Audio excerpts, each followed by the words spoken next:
All right, and we're back with another Skyrim multiplayer video. Which Daedric artifacts work in PvP? Can the Spellbreaker block spells from another player? Can the Wabbajack turn one of the other players into a chicken? And if it can we do chicken speed runs or something, or chicken PvP? Can it turn us into a Dremora? How cool would that be? I do want to just say quickly, it would mean a lot to us, a substantial amount to us, if you would just like, comment, and subscribe on the video. A like lets us know that the video was good. A subscribe lets us know that you want to stick around for more content. A comment just tells us specifically what it is that you enjoyed about the video, or what you didn't enjoy, you know? Just let us know. Interact with the video in any way to help that algorithm. We love you guys. We'll see you next week. Enjoy the video. The first weapon that we're looking at is the Dawnbreaker.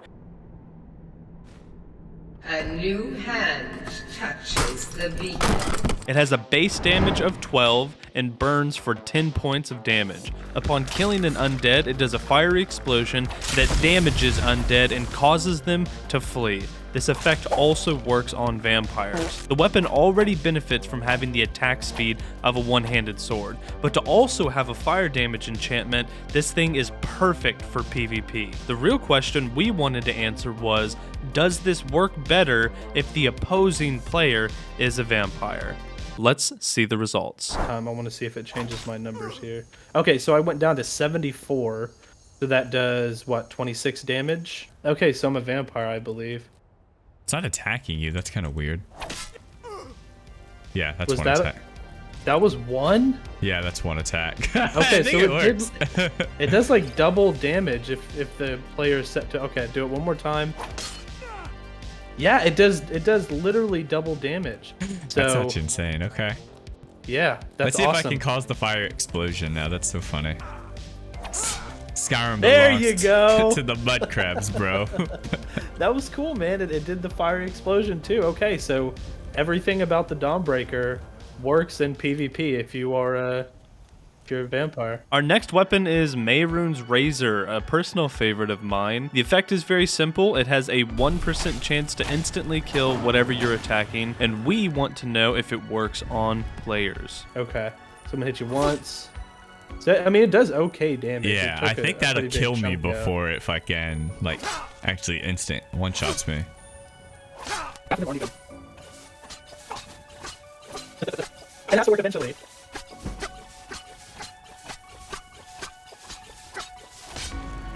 There we go! Holy shit, it worked! Instant kills! Yes, dude, that's so fucking awesome. Next up is the Skull of Corruption.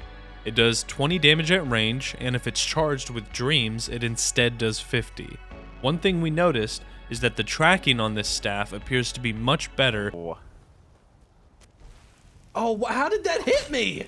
Compared to something like the Staff of Paralysis, which doesn't even register sometimes, even with a direct hit. Consistent damage at range makes this staff very overpowered in PvP, but the damage tends to fall off as players reach higher levels. Next up is the only Daedric artifact that is a shield, Spellbreaker. When blocking, it creates a magic ward that protects for up to 50 points of magic damage. But does it work against another player's magic? And I'm gonna use these before you block, and we'll make sure it's doing damage. Okay. That is doing damage. Okay. So, it's active. Bro! Oh, it makes a cool sound too, bro. Yeah, it That's works. That's so fucking fucking awesome. cool. I tried again.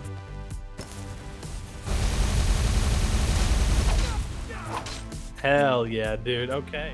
Moving on to the Ebony Blade. This weapon starts with a base damage of 11 and benefits from two-handed scaling. It absorbs 10 points of health by default, but by killing friendly characters, you can increase its damage output by 4 points until the absorb health enchantment is maxed out at 30. The swing speed makes it incredibly viable as it has the fastest swing speed of any two-handed weapon in the game, but tracking down enough NPCs to max out the enchantment and leveling high enough to even start the quest in the first place makes it hard to recommend this weapon. Alright, our first piece of armor, the Mask of Clavicus Vile. Most notably raises your speech, so let's see how that works on players. Oh, all right. CJ, go ahead and jump off this cliff and kill yourself.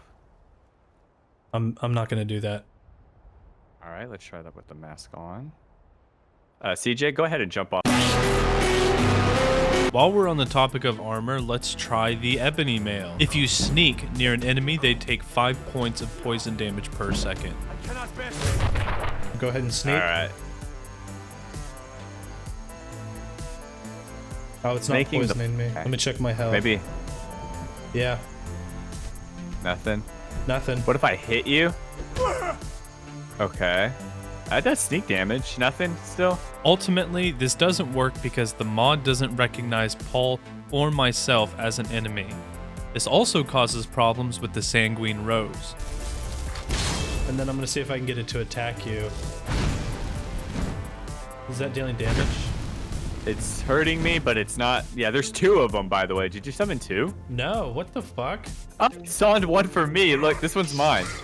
Oh, that's cool, man. Moving on to the Wabbajack. This staff casts random spells ranging in effect from the complete disintegration to the transformation or even empowerment of the target that's hit. Does it work on players, though? Your mother. Wabbajack.